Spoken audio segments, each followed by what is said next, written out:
ইতিমধ্যে যিটো ঘটনা সংঘটিত হৈছিল 2021 চনত ইতিমধ্যে সেই ঘটনাটোৰ লগত সেই বান্ধৱীগৰাকী নন্দিতা শইকীয়াই মৃত্যুৰ আগমুহূৰ্তত কি কৈছিল?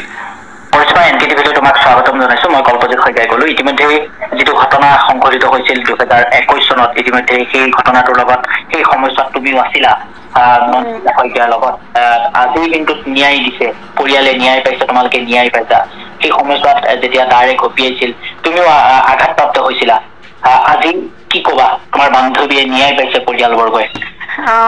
আজি মানে কবলৈ ভাষা নাই। সেইকণ কি বুলি কম, মানে ইমান দিনৰ অপেক্ষা মত আজি এইটো ন্যায় ভাবিছিলো। মৃত্যুদণ্ড হব বুলিতো ভবা নাছিলো, যাৱজ্জীৱন কাৰাদণ্ড দিব বুলি ভাবিছিলে। কিন্তু মৃত্যুদণ্ড হোৱাতে বিচাৰি আছিলো আৰু সেইটোকে দিলে। বহুত সুখী, কবলৈ বাকী নাই আজি কিমান সুখ পাইছো। আজিৰ দিনটো মই তাইক বেছিকে মনত পেলাইছো।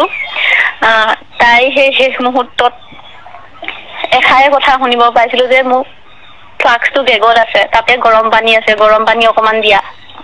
আৰু সেইষাৰ বছৰৰ পৰা তাইক মই একো মাতেই শুনিব নাপালো আৰু দেখাও নাপালো তাইক, কাৰণ ময়ো মেডিকেলতে থাকিলো।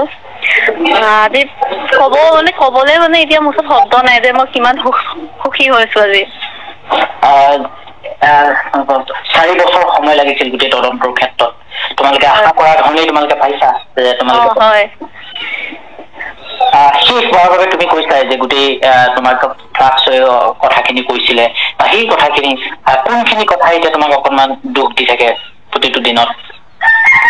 সেইদিনাখন হয়তো যোনদিনাখন ঘটনাটো হ'ল সেইদিনাখন তো যদি আমি ইচ্ছা কৰিলোহেঁতেন, মই যদি অকমান সাহস কৰি হয়তো আমাৰ বাবাক যদি কথাটো ক'লোহেঁতেন যে আমাক সি ফল' কৰি আছে, তেতিয়া হয়তো আজি হয়তো তাই আমাৰ মাজত থাকিলেহেঁতেন।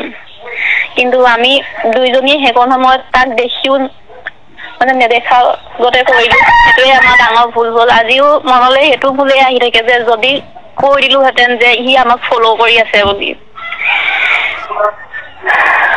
আজি ৰায় প্ৰদান কৰিছে ন্যায়ালয়ে যে তেখেতক দোষী তেখেতক মৃত্যুদণ্ডে দণ্ডিত কৰা হ'ব।